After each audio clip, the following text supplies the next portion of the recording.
All right, we're live on air. We're live on air, rocking and rolling. All All right, right, JT, let's military. jump right in it, man. Let's do it. Hit the timer. Military recruitment in the can, 80-year low. So we'll just call that after World War II, where never going to be a war again. So people went home. Here's my take on that: 80-year low. A lot of people are going to go, well, we got drones, we got tech, we got all these things, right? Don't you think, Ben? That's going to be the retort. But we've got all that tech. Is the government gotten smaller? All the tech. Does any agency get smaller? Less personnel. All these computers. Does any agency get smaller? Well, the answer is no. It doesn't get smaller. It gets bigger. So the argument I've heard from people in my comment section, Jameson's Travels, will be like, hey, bro, well, we got drones, we got this. The wars are going to be fight by conventional militaries. Okay. But why is the personnel department for the federal government, for example, bigger than ever with tech? I mean, first of all, that's not true. So I don't think the military needs to be 80 or low. You got to have a military to wield a big stick. Why I think it's low is people see now information is at your fingertips. You've killed patriotism. You didn't build that. I was never proud of America, Obama. Those kids are grown up and they say, well, why would I want to fight for this country? Number one. Number two, and this is an important number two, now they're sharing records between the MEPs and private doctors. In the past, you may say, yeah, I went in, my mom thought I had asthma. I didn't have asthma, or they treat me for asthma, but I don't really have it, ultimately. So you go to MEPS, you don't say anything about your asthma. And guess what? They say, oh, you got asthma. We can't take you with a waiver. You saw the ASVABs drop to a 10 in the Navy. I'll let you talk about that. But ultimately, the medical side, patriotism's dead. Military people used to pump in their families. That's from a military family. They'd pump them in, do a hitch. They're not telling them to do it anymore. It could be Afghanistan. It could be the administration. It could be the 20 years of nonstop war. People just go, I just can't do this. 20 years of war. I don't want to do it. And then, of course, when there is no war, recruitment does drop because people think they're going to go be a hero. Even if there was a war, I don't see them joining. What do you got, Ben? I think you hit on a couple of big things. The patriotism being dead. There's no real incentive to join. Oh, let me hit that. I thought I hit start. Yeah. No real incentive to join. Patriotism is dead. Everybody's got this white guilt or this guilt of who you are, where you're from. That's number one. That started under Obama, and it's just been perpetuated and built on. Number two, the couple of incentives that were there before you join up to go get the GI Bill to better yourself, better your college, get college paid for, that's gone because Joe Biden is paying off everybody's college, or these truck drivers are paying for doctors and lawyers' degree. So that's gone. Number three, the continuous or the perpetual war that we've been in. I mean, we were at war my entire career. We're still in multiple proxy wars. And I think the other thing is a lot of the people or the families that would normally say, hey, son, I served, it might be a good idea for you, because of the bad treatment that they've had maybe through the VA, through different legislation, just being left behind. There's none of that exchange of like, I had a good hitch, you should give it a try. It's not there. And I mean, at some point, it just runs out. And then you were talking about the 80-year low. That should be scaring the hell out of a lot of people. And tech can only replace so much. You've got to have somebody operating that tech. You can only have so many gamers driving drones. And I think we're at that tipping point right now. But when you start posting articles and links and the newspaper starts getting this, if you think we're the only ones reading the Washington Post, there's somebody in a cave on an iPhone reading that and licking their chops. They're foaming at the mouth. Hey, the big American eagle is weak. Let's go. I mean, I think this is leading to some multiple steps, just like when 9/11 happened. I want to say right before 9/11, we were pretty low in recruiting. If I remember correctly, they had the big drawdown and right before when Clinton did the whole, he kicked out a bunch of majors, 03s, 04s. Military's in trouble. America's in trouble. Yeah, the military, this recruitment, like you were saying, all-time low. Several reasons. When people have said don't join, and they see it's a ticking effect. It's like death by 1,000 paper cuts. You see San Antonio, the Transition Care Center, which is paid for by TRICARE, and then you were in the military, you retired, you try to use TRICARE for something, deviated septum from a bar fight, they say, you don't need this cosmetic. That starts ticking away. Afghanistan ticks away. Getting rid of the manly part of the military for young men ticks away. And all of a sudden, those same people go, well, I'm just not interested. I wanted to go in, someone to kick indoors, and I just am not thinking I want to. And you got this group of kids now, all the medical records are shared. So the kid was on ADD medication for 6 months. Now the kid's got a psych diagnosis. Yet we let in people who look like me who think they're female with no problemo. So it's an interesting timeline. What do we got next, Ben? Next up, let's talk about Obama. Obama came out yesterday, big article saying he's finally worried about Joe Biden losing to Trump. And I think, well, I'll say what I'm thinking. I'll jump in. I think this is the first little couple of breadcrumbs with the worshipful Obama of sprinkling kind of the seeds for Michelle to run, or for Obama to endorse or empower or pick whoever the next Democrat candidate is. But when you've got the holy leader that made America what it is right now, and I'm a firm believer part of the decline started in the Obama administration. I don't think that America was racist before Obama, but I think it's been re-engaged, and we've now found a way to find hatred anywhere. You can find racism anywhere. You go to a cooler and grab a Mountain Dew at the 7-Eleven, and you can find some racism in the cooler. Recent movie that was on Netflix or coming out on Netflix, Obama and Michelle, there's a clip in there, I'm not going to play it, where they're huddled in their beds, this black couple, and they said, trust everybody but the white people. It's kind of like this apocalyptic type thing. Right. And I think that's being perpetuated, and it's being sold, or it's trying to be sold. But I don't know if Black America is engaging with it right now. I saw a poll yesterday, and polls can be manipulated however you want, but 60% of Black Americans don't approve of Joe Biden. You've got Charlemagne the God telling Biden to step down. Now you've got Obama, the worshipful master, saying he's worried. Does that engage Michelle? I mean, is this the time where they put the two batteries in the back of Michelle, trot her out like the Energizer Rabbit? What do you think? Well, I think if Michelle ran against Trump, I don't know who she'd pick as VP. Why not Barry and Barack, right? He could be VP. I think she wins. I don't think that, and here's why. I don't think there's enough turnout, enough excitement for Trump right now. People are Trump lash too much. There's over it. Constantly, he steps in landmines of his own doing often. I mean, take aside, he can't pick help. I'm a pro-Trump guy, but he can't pick help clearly. He steps in landmines often, and he's sitting there not tapping Twitter, not tapping that market. And then people see it, and they go, even if they like Trump, they go, I don't want 4 more years of Trump on the news nonstop. That's a real thing. People go, I just can't take vitriol from the left, so I won't pick Trump, so I'm not going to go turn out to vote.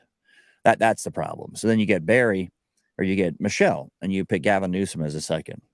Because Michelle will never be a VP. She'll always be a candidate. And if she came out, she would win. Because she doesn't have she has no record in politics. She can't even slam a record. Her record would be just what she does as a civilian, or the first lady. People like her. I think she's articulate. She's cutting. She's a Hillary Clinton model too. She's educated. I think she could debate well. I think she's a very capable candidate. And I think the way it sits now, people are motivated. The midterm showed that. Turn out to the polls. I think that's where our problem lies. So let's keep people motivated and realize the media is all controlled by the left. Every facet we see. If you don't turn out to vote, we are done. I don't care. And I think Biden, if he runs against Trump, I think he wins again. I've said that before. I'll keep saying it because people are motivated to turn out. People watching this maybe, but average Joe didn't turn out. Look at midterm elections all over. Look at the Senate race in Virginia, for example. How the Democrats won that, I don't know, but they did because the left's turn is motivated to vote. And what matter what you think the reality is, a threat to the democracy thing has worked long enough. Then they bring in charges. That's all I got. I got you. I think you're right about that.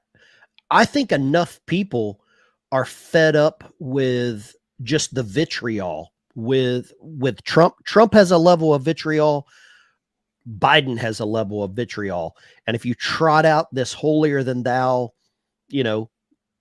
candidate like Michelle that has no political voting record for them to latch on to. I mean, sure, they'll call her Big Mike and try to find pictures of her pregnant, and you can't do that either. But who knows? I mean, that's a very good point. Very good point. Next up, let's I know we got some DeSantis supporters sprinkled in here, and there's a lot of people that like DeSantis and like what he's done in Florida, but the head of his super PAC just stepped down. I'll let you start. You used to live in Florida. Well, I was a fan of Ron DeSantis as the governor. He was pretty milquetoast. You know, what he did in talking to people, my family lives there. You know, you can't win against the left of Florida. And Florida is not some ultra red state. I can tell you that. Look at the governor's races historically. I mean, it's pretty damn purple. So what I love about these people running for office, now he was a legitimate candidate, but let's just take Chris Christie or Phil Blank candidate, Cenk Uygur. They'll raise all this money and they don't return the money. So they're returning this money back to the people who gave it to them. They say, I'm dropping out. They raise the super PAC, for example, DeSantis super PAC, probably raise 100 million, 200 million, something like that. I mean, you guys can look at the number. Where's that money go? He's not running anymore, or he's probably going to cut out. Maybe he runs, who knows? But let's just take Chris Christie, better example. He cuts out, I'm not running, and then there's 50 million raised. Where does the money? It doesn't go back to the people who donated. They keep it. So now they have to travel to Paris for climate accords. They have to travel to Uganda on a lion hunt, which you know, help the Black indigenous. You see, my point is, it's the whole thing until we get control of that, because they owe somebody the 50 million. They're going to hire their idiot brother-in-law to do something, kick the money back. They got to have a ranch to entertain, you know, the abortion advocates. So all of it is so much money. So everybody you take sick into a cabinet spot later, he will cut out. They're all indebted to somebody, some big donors. And that's another discussion. I don't think there's any solution for that we're going to come up with. But DeSantis, head of a super PAC, dropping out. You know, if Trump is not on the ballots, DeSantis runs, it'll split the election. People say, I'll write in Trump. That's not going to work. You're kidding yourself. But you see the way the ballots are tallied. So it's a problem. And I like DeSantis, but I don't think he's a viable candidate to beat Biden. What I've seen in debates. What do you got? I really think DeSantis will still be the VP pick for Trump if Trump wins the nomination for the Republican Party. I really have a gut feeling that DeSantis will swallow whatever pride and just call it politics and just call it, you know, well, that's just part of politics where we trash each other. I really think Trump could pick DeSantis as a VP. I know there's a lot of people that have, and I say a lot of people, a lot of the liberal news outlets have wanted to Trump do or alluded to Trump picking Nikki Haley. Nikki Haley is dangerous unless you're an investor with Lockheed, Northrop Grumman, some kind of weapons manufacturer. That's the only way I would be voting for her, is if I had a lot of stock in those companies. Everybody thinks Trump is going to pick like Kristi Noem, maybe even the governor of Arkansas. I don't know. I think if Trump were to pick DeSantis, now I don't know if they can put their things aside, but I think that's the perfect ticket if you're a conservative, if you're a Republican. But who knows? Who knows if Trump is actually on the ticket? You've got all these lawsuits coming out. He didn't testify a couple of days ago. But when the head of your super PAC, and I looked, it's $100 million. You hit it right on the head of that money that the PAC has raised. And that money's not going anywhere. They're going to keep that and use it for some kind of slush fund. And that is kind of the carrot. Hey, if you pick me as your VP, I've got this stockpile. I've got this bankroll that I can help you with.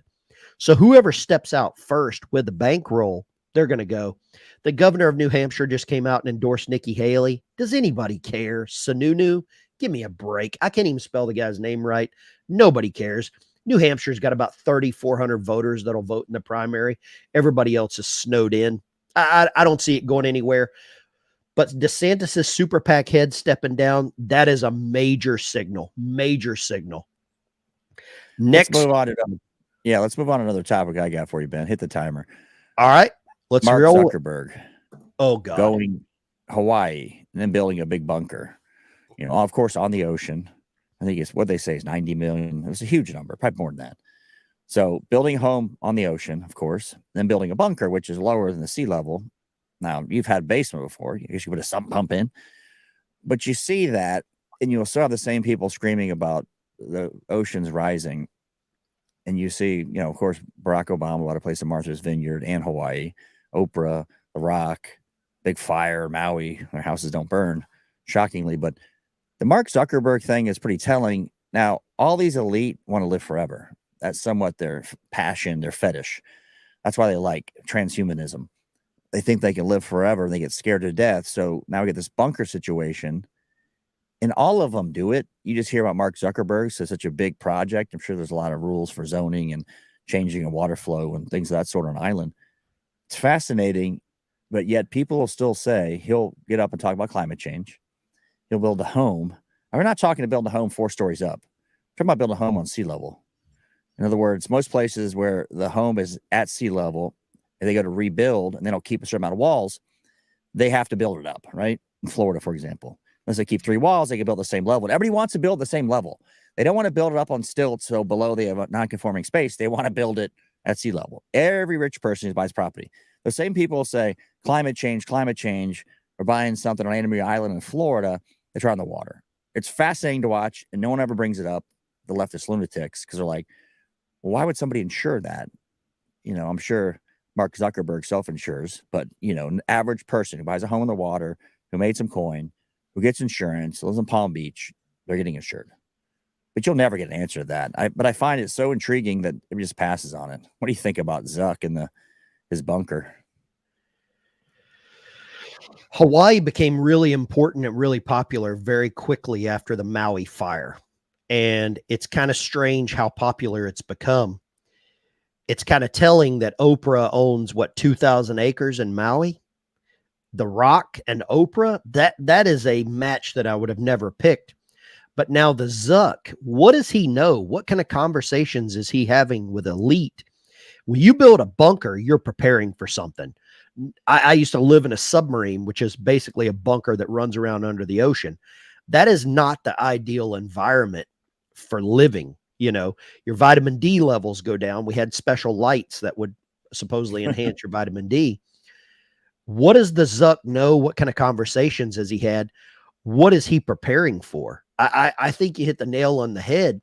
I'm sure the people that are building it are having to sign some NDAs. There's probably just a laundry list of NDAs that are being handed out to carpenters and, it'll be like Breaking Bad. The people who built the meth lab, they'll be Arkancided. They'll be disappeared. Exactly. You're exactly right. But the Zuck, that is a weird dynamic that with the sea levels going up, why he would go and live. Hawaii is an island in the middle of the ocean. So why would you go there? There's nowhere to go. What does he know that we don't know, or we're not allowed to know? It's not what he knows. It's what we're not allowed to know. And I think we've noticed that over the last 2-3 years, from everything from Fauci to what's going on here in the United States. What are we not allowed to know? And if you get on YouTube, you get on Facebook, you get on Twitter, and you touch the third rail, they shut you down. Who knows? I don't know. That is a real enigma that Zuck would build something like that just out of the blue coming out. I don't know. Is he hiding so he doesn't have to go fight Elon? I don't know. It's weird. Real weird. Well, let me end on this. The best part is when Joe Hammond-Egger buys a missile silo and builds a bomb shelter or bug out place. Look at this crazy guy, like the preppers. Look at this prepper. He's out of his mind.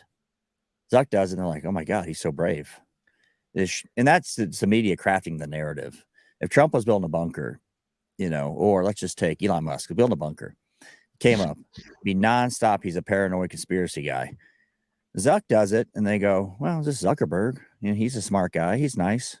He's the guy next door. So, the media crafts all these narratives, and that's how they end up. What do we got next?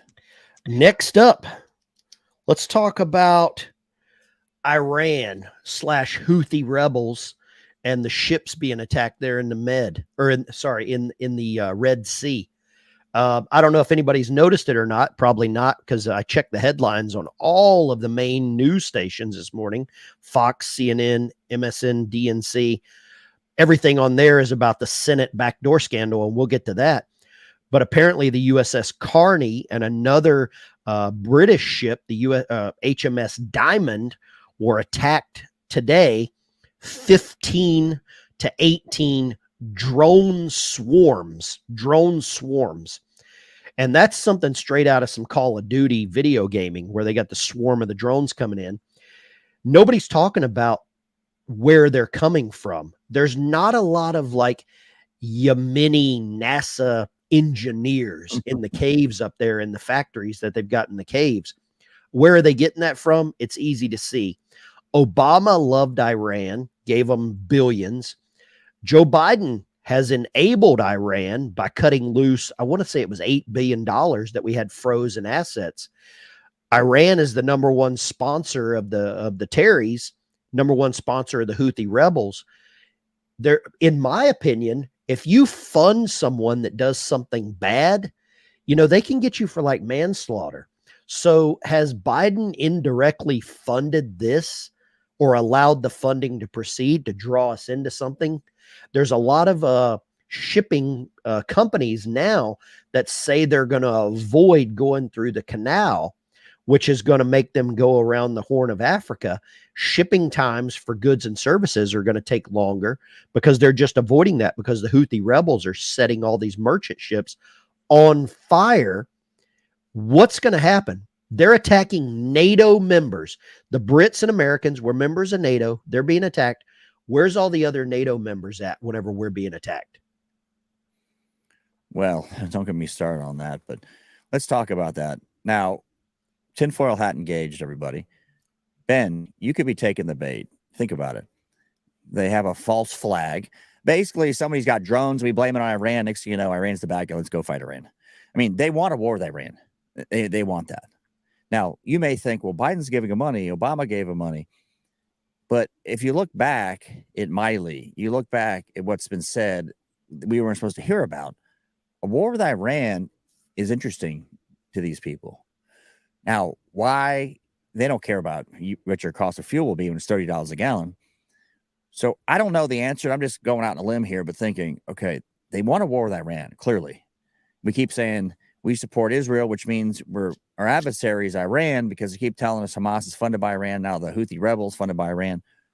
Could be true. I just don't know what to believe anymore. I think Gulf of Tonkin, you know, like these ships that are so sophisticated don't see things on their radar or whatever tech they got now coming at them.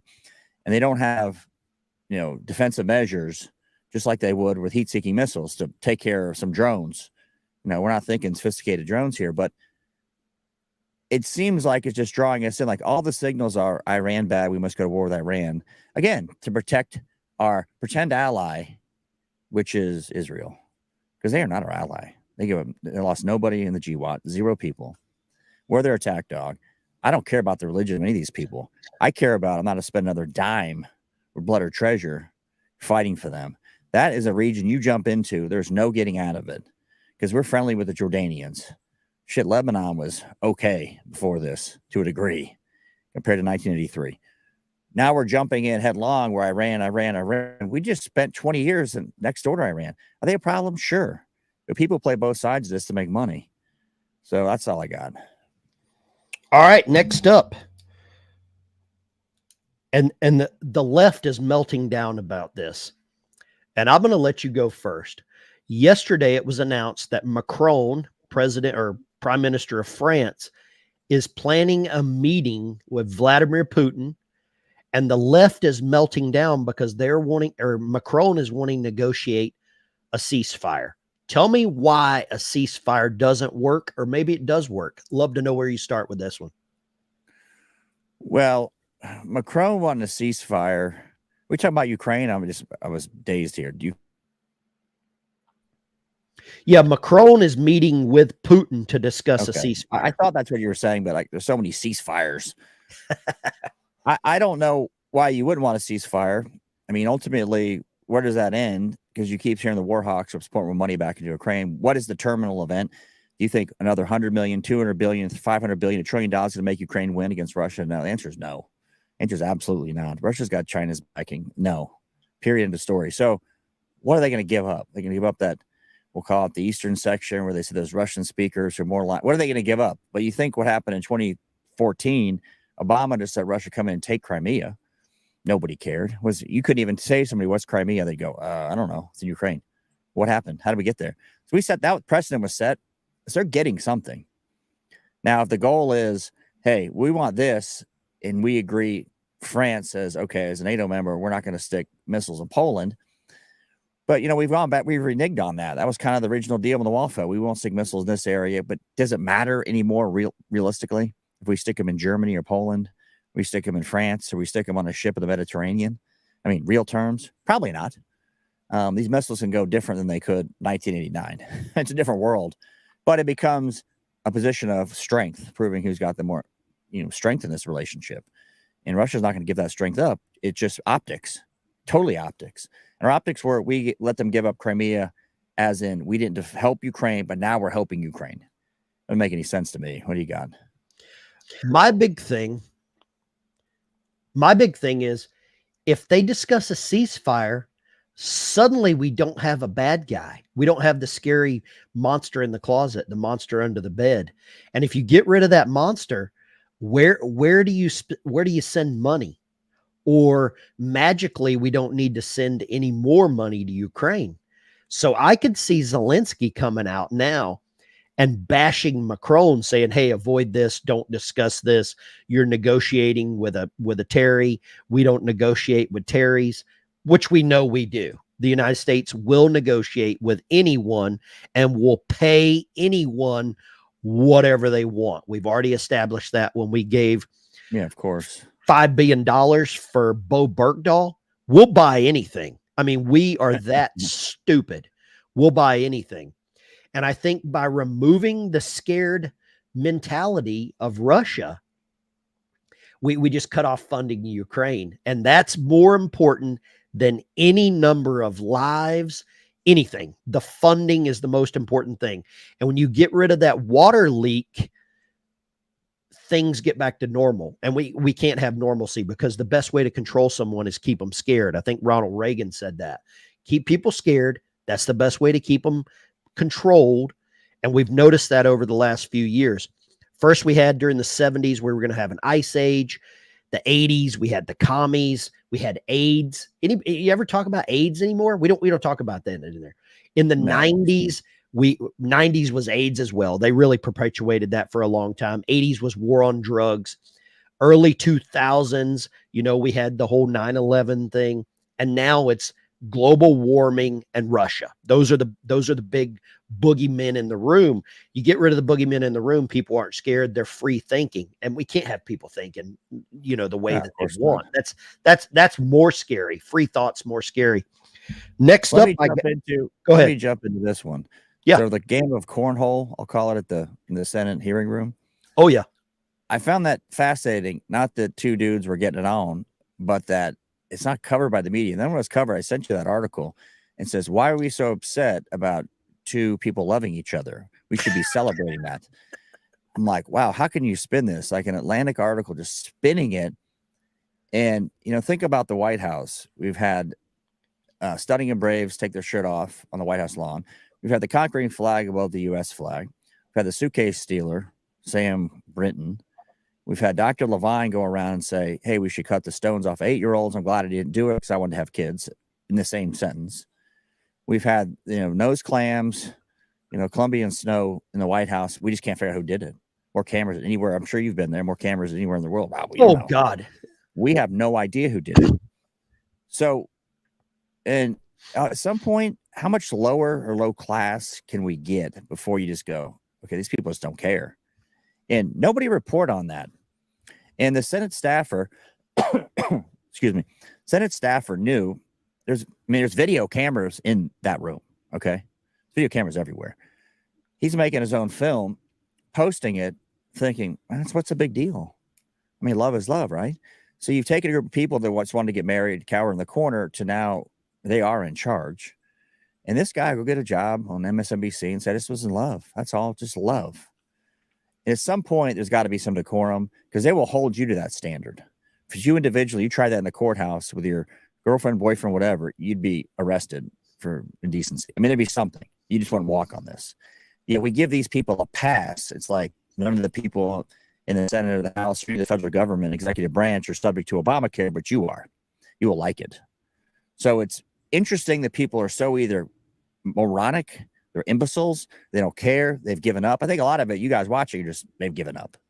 They just don't care anymore. Like, whatever, what can I do about it? That's all I got about the cornhole game in the Senate chamber. Here's what's going to happen. This guy, I forget his name because it's irrelevant, because he represents so many people. His name is irrelevant. He represents a whole movement. He's an ideal. He's an ideal. He is going to sue the White House or sue the senator that fired him for being gay, because he has just been ostracized for his sexuality. That's going to happen. Mark my words, mark it down. You can, at the 30-minute mark timestamp, he's going to sue. The ACLU is going to take this up, and he is going to be the martyr. He is the next Harvey Milk out of San Francisco. Look that guy up if you don't believe it. This guy, because all he was doing was expressing his love. That's all it was. Love, man. Love is love. He was affirming his love for fill in the blank. He's going to be made a martyr, and he's going to be put on a pedestal like David Hogg with the gun control movement. He's the face of this, absolute face of this. He's going to go start an OnlyFans if he probably didn't already. And he's going to make millions. He's going to make millions. He's going to have the best lawyers, and he's going to win. He is going to win. They're going to put a new stripe on the LGBTQ flag for this guy. He just created his own stripe. But this is what everybody voted for. Everybody wanted more decency in the White House. This is what you got. You got exactly what you wanted. Everybody freaked out on the left with Lauren Boebert getting a little handsy in a movie theater. This guy said, you know what? Hold my Bud Light. I'm going to show you how it's done. And literally, he made a video and he showed him how it's done. Lauren Boebert, you gotta up your game. You really got to up your game, because this guy took the cookie. Literally took the cookie. That's all I got. It's disgusting. And there's gonna be a headline. It's going to say mysterious E. coli outbreak in the Senate. I don't know where it came from. Monkeypox. I said that on Twitter, and I'm like, these people have no. I mean, if that was your boy, a buddy of yours, he's with his wife, and he's cornholing her, you'd say the same thing, okay? You just say, I don't care how he's doing it, but in this case, giving it to the stink, you'd say something, you laugh about it. So we can't say something about this individual because you've been shamed, and now most of you are taught to be shamed and not say anything, bite your tongue, go talk with your friends. It's got to change today. You have to just realize I'm a free human here. Or is it, what is it? What's the movie, Mel Gibson? He's sitting there in front of the horse. Oh, Braveheart. Yeah, Braveheart. I mean, at some point, maybe that's a little dramatic, but you have to start, because we started it slowly.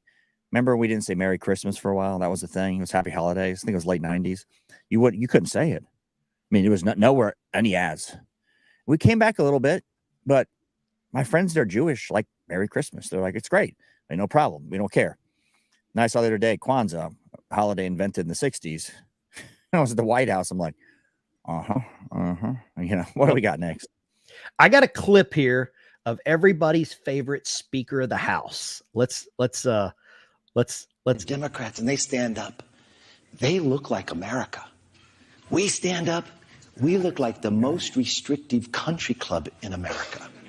And I decided then, either I am going to be the leader of a declining end of a party, or I have to change the opportunity in this party. So I embrace in something else, okay? What do you think about your former Speaker of the House? Well, we talked about this. I think the Democrats are far better at branding. You know, the casting couch, it's the same group of people. Our last few speakers, like they're Pastor Chomos. I mean, just do. I mean, you look at Hakeem Jeffries, besides what he says, got a guy you can hang out with. He looks normal. Nancy, this is a rehash last time. Stone Cold Killer, probably an AB tat if she was in prison. So I do think we do a bad job of casting. It's just terrible. Now, he says the Democratic Party look like America, Republicans don't. Well, I don't know what that means exactly. Yeah, that's the hard part for me to figure out. If you look at the demographics of America, we've got disproportionately more people that are from African descent in politics. And let's do the numbers. You guys can correct me. Then we do Hispanics. Nobody gives a shit. Asians, nobody gives a shit. But they keep latching on to this African American trope because it's been useful for a long time. But they kind of kicked them to the curb. I still don't think the black vote's going to swing. I think it's primarily going to be Democrat. I just think that's going to, you mentioned that earlier. But you sit here with a Kevin McCarthy and you go, do we not have a speaker who's got any stones? This other guy, too, is a complete. He looks like he'd be on the register. Like he'd have to notify if he moved in the neighborhood. All of them do. I think the guy said some of the Tennessee was the Welcome Center, looked at the governor. All these, do they ever do anything outdoors? Do they have any spine? None. Like Fetterman, as stupid as he is, if he was articulate, you go, that's a normal guy. Okay, I can dig it. You think that, and they cast those, the Democrats cast those. Republicans don't cast those. Everybody looks squishy fat, like they're just greasy, staring at a park, looking at small children. It is a problem. Our optics are bad. We don't go to get the Zoomers. AOC was a casted candidate who got her 16,000 votes. Now is a spokesmouth for the youth movement, Democratic Party. We got a problem with that. So I understand what he's saying to a degree that we haven't casted as well and done as well on the ground as the DNC. What do you got? This just explains a lot. Like when you put some paving stones down, making a path to your house, and you trip a couple of times, and then you finally fill in the cracks, and then it's all smooth, and how to, you can stumble in after a few beers. This fills in all the cracks. This explains everything with McCarthy's agenda, what McCarthy was doing behind the scenes, what conversations he was having behind closed doors, the reason he gave Nancy Pelosi an office. I mean, this explains everything. But if you're surprised by it, they win. If you're surprised by that quote, they win. Everyone should have already known this. There are no coincidences in politics. Absolutely zero. I've worked under the dome. Zero coincidences. Everything's pre-planned. This is McCarthy touting how he can unify, and whoever is the Republican ticket or whoever latches on to the White House next, he's going to be pandering for a seat or something, some kind of staff position. That's exactly what that is. He is pandering for his next move. Maybe an open offer with that video of, hey, CNN, hire me. Or hell, even Fox News, hire me. Give him a show right after Trey Gowdy with the weird hair. That's exactly what that is. I mean, this is just an open invitation for anyone that wants to be, unified to bring McCarthy on board. He'll probably get a CEO position at some Fortune 500 company and run their DEI department. That's what I think. But if you're surprised by it, you need to wake up. Go splash some cold water in your face and get rid of the earplugs, because you've been avoiding everything that's going on. And that's what I got from McCarthy. He should go away. He'll be the high-end version, the brand name version of Adam Kreisinger. Oh, so God. He's got a little, but he'll be that. He'll come around and say, the Republicans are the worst in the world. They're literally Hitler, literally 9/11 and Pearl Harbor, but worse. That's where he'll go, and he'll make more money than ever. He saw the writing on the wall. He's not running again. I think he stepped down or said he's not running. I think he's not running another year. Who cares? He's going to make a fortune. He'll be a Mitt Romney-esque type person. Yep. Say, the MAGA movement is just too hard. I don't like the term MAGA movement. I hate it. I consider myself non-left, pragmatic. I look at government and what it's supposed to do is what I want my government to do. I don't have meddling in anything else. And they're both going to meddle, both parties, but I find the Republicans meddle less, or at least in my best interest. Trump tried to with economics. I care about economics the most. No other wars. I don't want my southern border invaded. Economics is the economy stupid. People are so far removed from that. You'll see people on Twitter saying, look at the gas price. They're better than ever. I go, I was paying $1.37 when Biden took office. It's $1.47. We're talking regular fuel. Extrapolate diesel, which I think I was paying. Diesel at one point is cheaper than gas. Yeah. And everything we get from diesel truck, all the solar panels, all the windmills, and people just don't get it. And I don't think they want to get it. And I know there's people watching here, but how do you go out and proselytize? What's the word? You go out and find, like you're on a caliphate. You're going to find the people need to hear it. Do you like our economy? Now I watch MSNBC and it says Putin's price hike. You think it really is? Do you think it is when Keystone Pipeline was killed day one? You tell Domestic Energy, F off. We're going to crush you. I exceeded my time, but, it's terrifying. I got another quick little clip here. I found just a little nugget in here for us to talk about. And everybody's been aware of Tucker Carlson moving over to Rumble and doing these long form interviews. And some of the nuggets that are dropped in there are very interesting and catch me by surprise, maybe some of you by surprise. And I got one here with America's golfer. That's what I'd call this guy. Oh, God. Really? You don't mess around. Did Clinton cheat in golf? Is that true? Oh, yeah. I mean, Bill would take the club back and say, oh, shit, give me another ball. Before he even hit the first one, he'd throw another one down. But he never kept score. I mean. So John Daly went on further in the interview, and he had a quote there. Clinton cheated on every hole. And I just thought that resonated with his history of being kind of a ladies' man. And the quote, I think that's the quote of the interview. They could have titled that whole interview, Clinton cheated on every hole, including Hillary, which I would have probably walked out on that as well.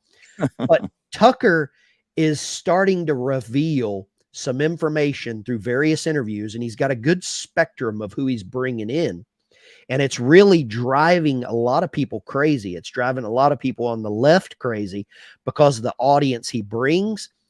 I think it's going to get Gutfeld fired from Fox News because Tucker does these interviews.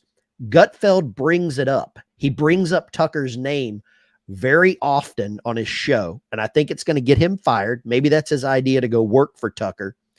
But it's very interesting to see as Tucker stepped away from Fox News, he's kind of had the harness taken off. He's kind of unleashed, or he's let go to his own accord. It didn't work for Bill O'Reilly. I want to know why it's working with Tucker. And it seems like that same thing is working with us here because we've looked at some of the analytics of our long form content. People like these longer form conversations because you get to build a little information. Now we keep a timer and keep things moving, but I'll turn it over to you. What do you think about Tucker, his move, and even the Clinton reference there? What made Tucker interesting was he'd have Democrats on, Eric Swalwell. That was a theme of his program for a long time. Yeah. And then those Democrats realized, I don't have to go on. I could say, I'm not going to dignify those people with interview. I think he's got to bring on people from both sides. He can not hammer them, let them say what they want in front of Tucker, because we don't need another echo chamber. I mean, that's the problem. Tucker did bring on, he had the liberal Sherpa gal who eventually got arrested in Miami for taking advantage of her mother. He had some people on that were interesting and you could talk to. He challenged them. But I think now where people say, I'm not doing a debate, Biden, I'm not doing a debate against anybody, that's become the norm. So even somebody went on to Tucker who didn't agree and they were challenging each other, I don't know they'd go on anymore, but I think we need more of that. Even if you found some common ground, say, okay, I see your point. Now, Tucker's prepped by his staff. I mean, no way you can consume all this. He's prepped on, their positions. They probably already talked about the no-go things. I think that's important he does that because if he gets on Rumble, it's another echo chamber, the same stuff, he's not going to be as interesting. Because that was always his thing. What really catapulted him is he'd have people. He had Mike Pompeo on and said, obviously a Republican, but he said, why are we releasing the JFK files? You said you would. You challenged him, and people don't like that. Now we've got to the point where I'm not dignifying that person with an interview. I'm not going on. He needs to go back to, unfortunately, you never see it on the other side. I'm not saying give them more airtime, but at least expose them for who they are. Have Gavin Newsom on and challenge him. I don't think Gavin would be a hard person to debate Shit, if I were somewhere in the sphere, I'd have no problem debating Gavin Newsom. But you get Ron DeSantis, who wasn't as quick-witted, and Gavin looks snarky and smart, and Ron looks like he's looking for a teleprompter. And so he's not as effective on that stage. So that's what I think about Tucker. I think it's fine. I don't want another echo chamber, though, because that's what Rumble is effectively. And the other side, it's an echo chamber. Just they sprinkle in some Tim Pools of the world who are supposed to be moderates and hit the Zoomer audience. Mm-hmm. That's all I got. Next up, as we know, New York City is a sanctuary city. Be careful what you wish for. You just might get it. Apparently now, the food kitchens or the soup kitchens in New York City, all of the illegals that are coming in there are complaining about the quality of the food and saying the food is not edible. The mayor of New York now is going to divert funding to local restaurants to feed the homeless. I'd love to hear your take on this. Well, that's fascinating because you see the same thing with they're coming across the border, they're feeding them. We got National Guard handing out, probably can't even give them an MRE. They can't eat it. It's unedible, right? So, but we've diverted, that's nothing new. Joe Biden diverted VA doctors, community care services, and put them to illegals. So veterans now waiting. My wife's got a letter from the VA saying, "Oh, we're so sorry, we got your claim." Her claim is like black letter law, 100%. She's got 2 carotid stents, major vessel, just law. So it should be done. It should be like, oh, she had it. She was in the military. Boom, done, right? But yet they're using those same people to adjudicate, deal with, find places for people across the border, doctors who cross the border from Guatemala. And guess what? Nobody says anything. So diverting the resources is nothing new. Of course they're going to do it. You go to get to the VA and you sit there and go, why is it so jammed up? It's such a hassle to do anything. To this day, it's a hassle. You know, I could go on, but I got ocular cancer. I switched VA systems. They're like, oh, we'll send you the optometrist again. I go, you know, this doesn't work. The optometrist punted me to Ohio State last time. So you sending me to the optometrist, it's going to be a punt to somewhere else. They can't even look on their chart. I had chiropractic care before. I had epidurals for a dozen years. I'm like, I want to get that again. I'm in a new VA system. I'm like, well, we have to watch this video. I'm like, you guys wrote me chiropractic before and massage versus the back surgery, which will be laid up. In other words, the system's so bloated, but yet those resources, 75,000 IRS agents, but nobody cares about the VA. Even people watching are like, oh, whatever, you know, it's your fault. You signed up. You know, I get all that. But when you're taking resources, diverting them to, you know, doctors from Sudan or whatever happening in New York, nothing surprises me because the people that are affected by it, particular veterans, will say nothing, do nothing. The Dan Crenshaw just say, screw it. I'm not on that. I got my Obamacare plan not covered by Obamacare from the Senate that I got for life, or Congress that I got for life. That's all I got. My take on this is a way for the New York City mayor to pick and choose the winners. Because if you're diverting government funding to restaurants, I mean, this is like the Sopranos, and everybody, you know, knows that the unions, the Teamsters ran the sanitation trucks, the garbage trucks. Right. This is the way for them to do this. They can pick and choose winners. Government contracts, that is the way to get rich. Government contracts, and you have people in the system that filter or decide who. So if you're a big campaign donor to Mayor Eric Adams, magically you're going to get some government contracts to feed all of these doctors and lawyers coming from the southern border. I think it's epic. I think it's an in your face. We're going to do exactly what we want to do. And they're saying the food is unedible. What about all the people, the residents of New York that live there? Now that's their choice to live there.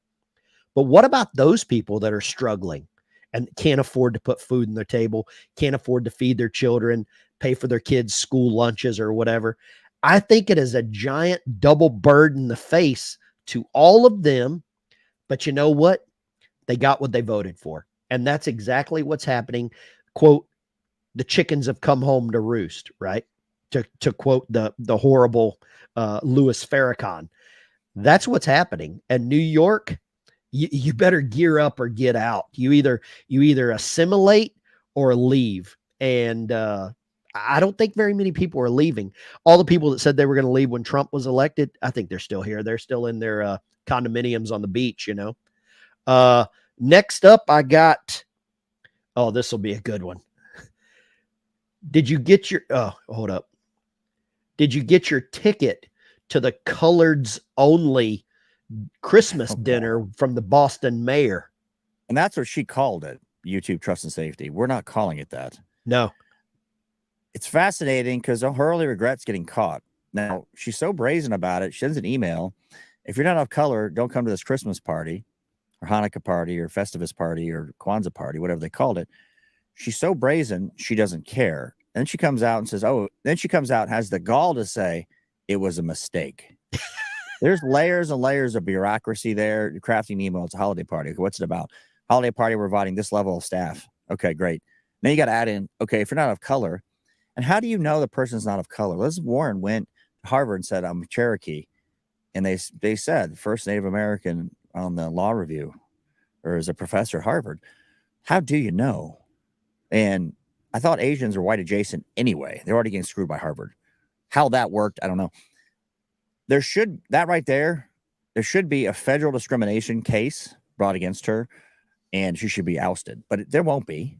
If you tried that and said, hey, it's a people, whites only. Oh, God.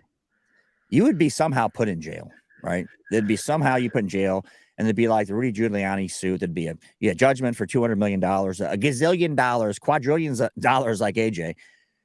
It would fall because that apparatus is going to come down on you, and there's no getting around it. So she can do it. And the people of Boston, which is primarily a white, Caucasian, we'll call it, white mix, because most people have something. They're like, oh, yeah, I'm 20% Hispanic, and I'm Italian, and then I'm, it's tricky, but just they identify. That's what they look like if you saw them. My friend's wife's Mexican, 100%. I had no idea. Blue eyes, dark hair. She was Mexican. I'm like, what? But she's from the Mexican ruling class. Blue-eyed, blonde hair, typically. Light skin, Mexican. So it's fascinating that nobody says anything. It hits the news. They go, oh, it's just a mistake. Like, there's no mistakes like that. That's all I got on that loser.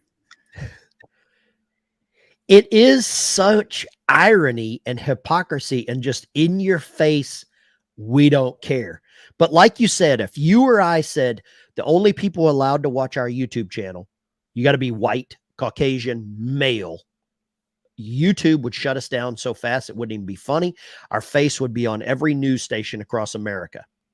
But if you invite only elected officials of a certain race, gender, color, or creed, hey, everything's cool. It's that association by disassociation. I think it's amazing. It's so in your face. And like you said, the ACLU, if they were really for what they say they are, should be on this like stink on shit. Nothing's going to happen. And here's the more hypocritical or ironic part. Even with Kamala, they share one thing. They're both married to white guys. They're both married to white guys. AOC married to a white guy. Now, Ilhan Omar, she's married to her brother, but all of these others, as much hatred as they have for whites, they're all married to white guys. Why is that? Where's the irony? Where's the hypocrisy? Elizabeth Warren married to a white guy. I think it's Jussie Smollett, boyfriend's a white guy. Don Lemon married to a white guy. It's so ironic. And it's just in your face. We don't care. We're going to do what we say, or we're going to do as we want to do. And we're going to tell you how you should live. But this should be federal racism, federally mandated racism, some sort of investigation. Nothing will happen. Nothing will happen. We're going to stay in the Boston area with the next topic. Now, this is a survey conducted by Harvard. So it's, they're much higher intellect, much smarter than us. They have, the same chromosomes. Majority of young Americans said they believe Israel should be ended and given to Hamas. That's a poll conducted at Harvard. 51% of their people between the ages of 18 and 25 believe Israel should be ended. Can't wait to hear your take on this one. Well, it's no different than the intellectual saying, if we're just nice to ISIS, we're nice to Iran, they'll like us. Now, they know that's not true, but they've trained groups of clapping seals, students at Harvard, to think, if we're just nice to Hamas, they have the same goals. They're smart people. They'll figure it out. They're intellectual. Like socialism works. We'll just all have a fair shake. They don't realize human nature instincts, how the world works. So it doesn't surprise me. They've all been trained. They're good little Marxists. They've been trained that way. You say Marxism, people turn their ears off, but that's just effectively what it is. And they get intersectionality constantly. University system, well, discriminates against Asians. Nothing happens. Nobody cares. And they can set up a new law, say affirmative action's illegal. They will still do it. What can you do about it? Nothing. They'll just ignore the law. I mean, it's no different than a sanctuary city where they don't enforce the immigration law. They say whatever. But at some point, we're going to have sanctuary cities on 2A. Let's say, you know what? I know there's a law that says you have to have a class 3 license to have fully automatic firearms, but we're not doing that here. So go pound sand. That's you're going to hit that point, just like with Ireland. At some point, people have had enough. And they're going to, if you can't govern and protect the citizens will protect themselves. Now, I don't see that in the near future because right now, the technical panopticon of shit will come down on you. You'll be arrested, MP5 flying, kicking your door in with laser beams. But at some point, we're going to get to that stage. Mark Zuckerberg can't hide out forever. Those people of that sort, they've had enough. Since I'm on Twitter, I'm like, seen the movie The Purge? At some point, we hit that level. I don't know when that level is going to be, but it seems like how much more can they rub your nose in dog shit? And you go, thank you, sir. Can I have another? That's all I got. It's so strange. It's so strange.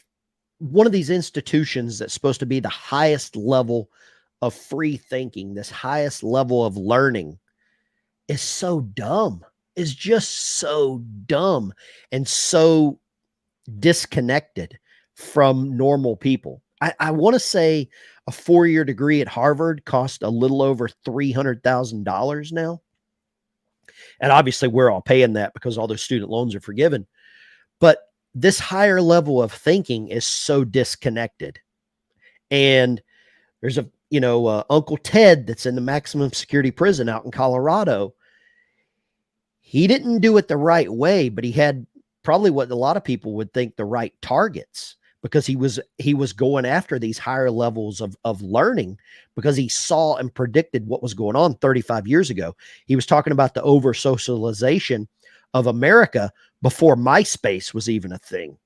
And that's what it seems like now, is this over socialization, and people look at TikTok as scripture. It's the King James version of scripture. TikTok is. And it seems like that has perpetuated a lot of things. There's a lot of people that say they want to get rid of TikTok. Well, if you want to get rid of that, get rid of freedom of speech, right? You can't pick and choose your freedom of speech platforms. I think it's just the red pill, the blue pill. I don't know what it is, but Harvard, they are just, it's an echo chamber for idiots is what it seems like, Well, let's get on the table. There is no free speech, unfettered speech, uncontrolled speech. Pretty much anywhere online. That's zero. They've changed words. We used to say like a transmission, the abbreviation for that, you'd say it casually. You weren't mean to anybody. That became a thing you couldn't say. They told you this is a no-go word. You said small mustache guy used to use the word Hitler. They go, oh, you can't say that. And you just can't say it. So they pick and choose, and then they keep doing it over and over. You mispronounce somebody, Michigan law, it's a felony. Hit the timer, Ben. It's a felony. So, and it's the same thing on YouTube. It's exact same rules. They've tried it in pockets, particular Michigan. People say it's not constitutional. You're sitting in jail rotting, you're mortgaging your house to get a lawyer, and you have to settle to get, for some community service, and you're a felon. It doesn't matter. And so there is no free speech online. That is the first and foremost thing I want to say. And as long as we curtail our speech, and I hear people all the time say, I don't do it. Well, you do it, because then what you do is get an alt account, and then you get another alt account. So you do it. And so that's the first place. Now, Twitter, shockingly, I never used Twitter before. Elon got it. In the beginning, it was still kind of the same. I get warnings, takedowns. I've gone off the rails pretty hard. And now it can change radically, but you can't. If I see the same things on YouTube, I'd be gone. And so therein lies the problem. We got the topic of this. I'm going to land a play on this about once the recruitment's in the shitter. You hear kids that are educated, they've seen enough stuff, whatever side they're on. Freedom of speech, right to bear arms. I would support and defend the Constitution. They don't want to do that anymore when you don't have the constitutional rights. The Bill of Rights has been eviscerated. They see that. They're smart enough to know the basics. And you've dunked on patriotism. You didn't build that. I was never proud of America. That's gone. Their family saw what happened in Afghanistan. They see what's happening with their own TRICARE, the retired guys like you. They see what's happening. You try to get something done, bar fight, your nose, get a deviated septum. Like, no, it's cosmetic. Meanwhile, that person in San Antonio gets a transition care, gets Adam's apple removed. Enough of that in combination, they just go, no. I'm not supporting this. And now they're going to the point of hiring, doctors from Guatemala to be in the military who are literate in their own language, and now we're going to stick them in the U.S. military. Somehow it's going to work. That's all I got. I think it's a travesty. Free speech is dead. I think it's been dead for probably 30 years. I think free speech has been dead. It's so dead that you have become accustomed to it. People self-regulate. They self-modulate. We all wear muzzles. If you think free speech is not dead, think back 2 years ago when you couldn't go grocery shopping without wearing the outlaw mask, right?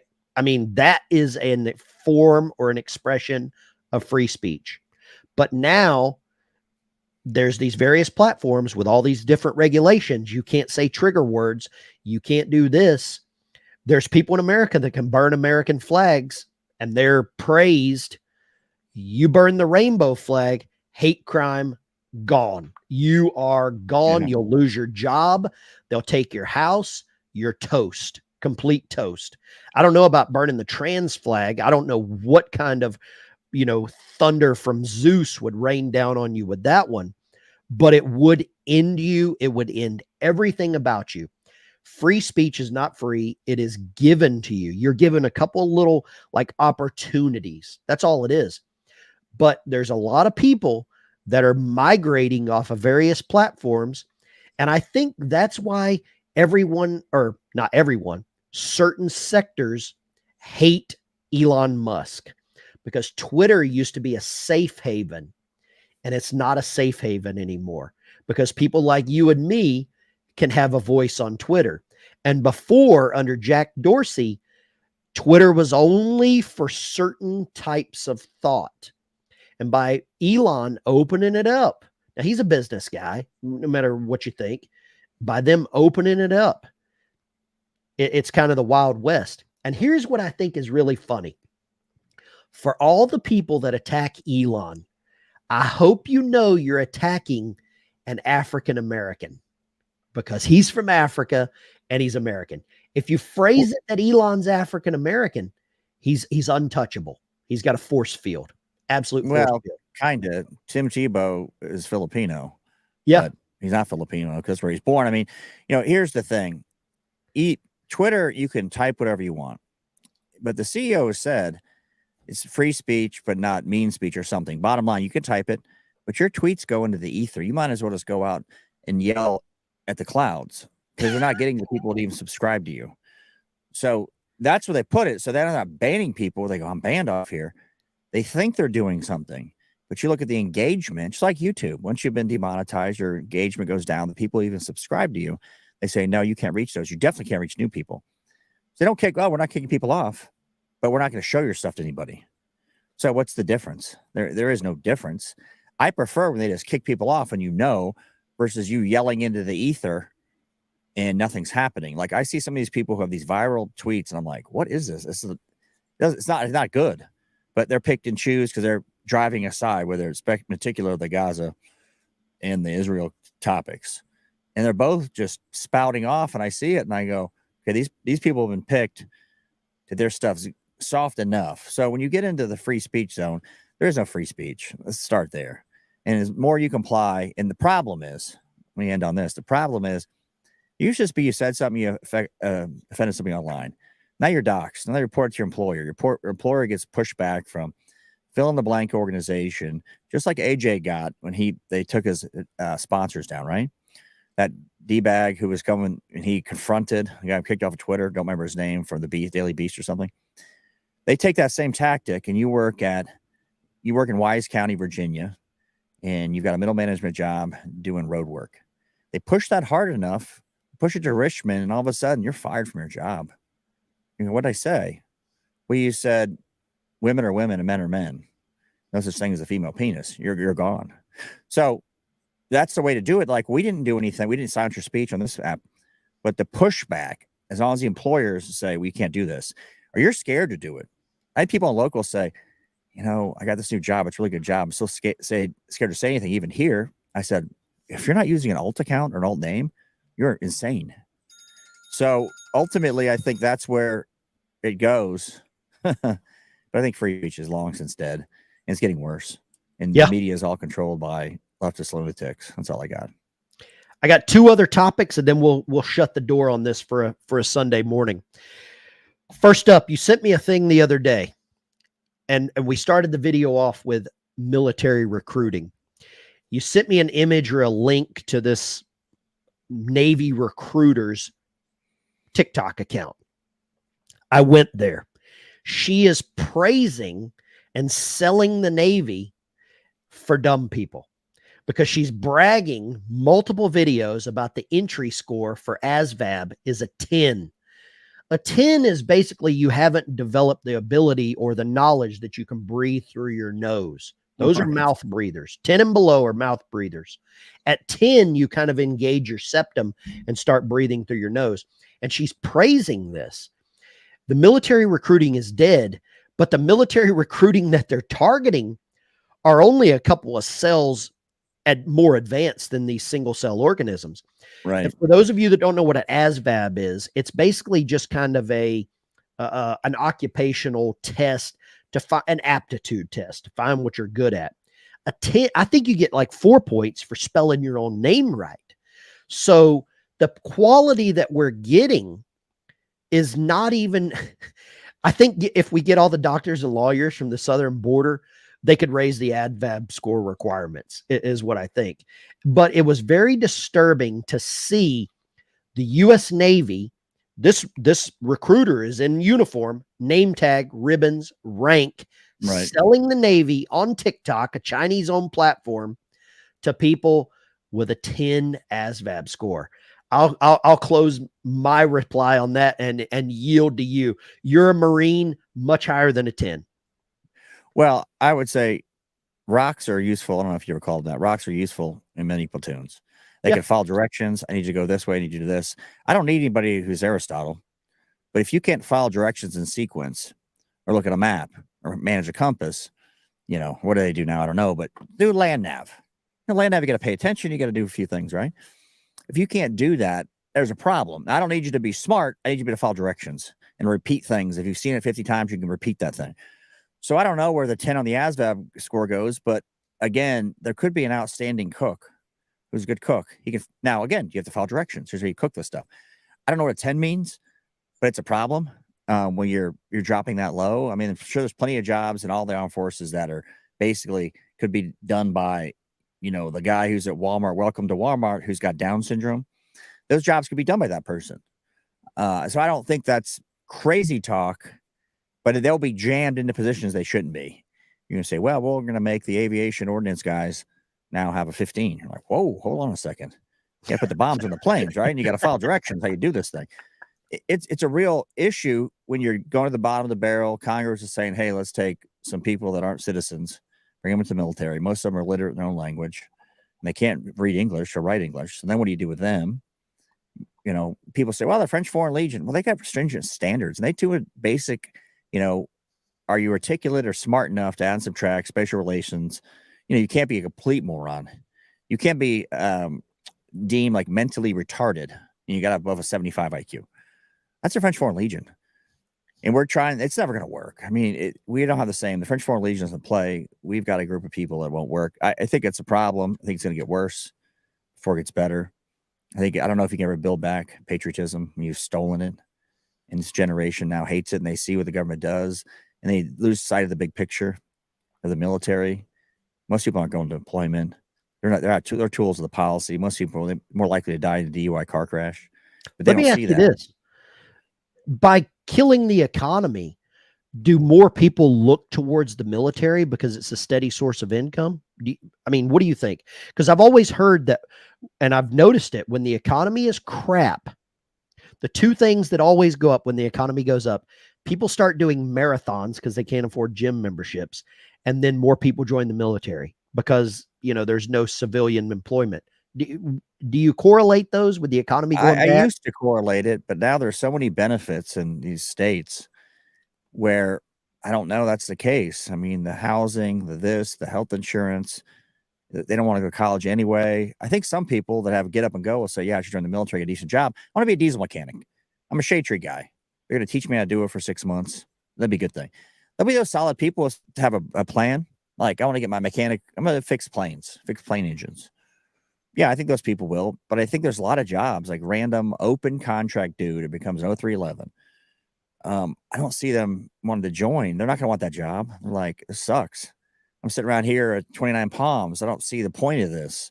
There's a lot of, I don't see the point in training in the military in particular. Like, you don't see the point. Well, the long distance point is it gave you patience. Long distance, when you're 10 years out, you go, wow, that gave me a lot of patience. I was sitting there. The new captain decided, hey, we got this bright idea. We're going to go do this. You're like, I just did it a month ago. He's like, we're doing it.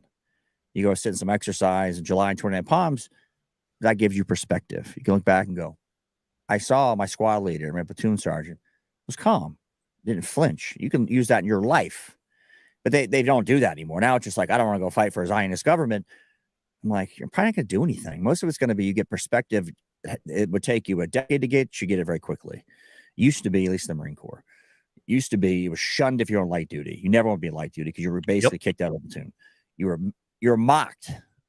And there was nobody who just, oh, I'm got a overweight shit. The guys that have it shit because they were overweight were muscled up steroid dudes. Mm-hmm. I mean, they were just no fat. I mean, you're just mocked. Now you got out, you could get fat, you could do whatever thing, but just learn very quickly. This is the culture you got to fit into. You may not like it. Most people don't. That's why they get out. So I think all of it, there's so many parts to why it's failing. And a big part of it is when you used to pump in a lot of people, there were prior retired guys like yourself, and those people are saying, I wouldn't recommend it. Therein lies a massive problem because I was a gimme about 85% of the time. Yeah. That's all I got. Last topic, and this one might set the world on fire. A couple of days ago, there was a former military pilot that went into a courthouse, used a sword, and went Highlander on a satanic statue. Love to know your take on this one. I've heard about it. I didn't really see the whole ins and outs. They do things. I heard Tucker say this. They have like Jean-Luc Pierre up there, who's probably be great in several jobs, but she's not good at that job. Clearly, she's not capable. And so they keep rubbing your face in it. Just like the satanic, they get rid of the 10 commandments, but yet in front of a courthouse, but yet they'll have the satanic thing. They say, well, okay, you got one or the other. They just keep rubbing your nose and dog shit. And eventually you go, I just can't take it anymore. People snap. They see it online. They're locked in. They're in the Reddit groups, 4chan, and on the right. And they're like, oh my God, I can't take it. It happens right, left. So when you rub people's face in it and they feel like there's no way out, and then the rest of their life sucks. They have financial problems, they have women problems, they got whatever. Let's say they're a veteran, they can't get in to see somebody. Truly hurt. Somebody who's truly hurt. I don't care what they're hurt in. They're doing the O course or Fort Benning and AIT, and they hurt their back and broke a part of their back. 10 years later, well, any other place else, you'd have workers' comp, right? That'd be normal. But you talk about that and they're like, oh, that guy didn't do anything. The vet bros. Oh, he didn't deploy 25 times. There's a lot of people like that. They went in and did something. And those people just don't want to go in. So I'm using the example of the samurai guy. Let's say he's that guy. He's like, wow, I really need to get this looked at. I hurt my back and I kind of ignored it.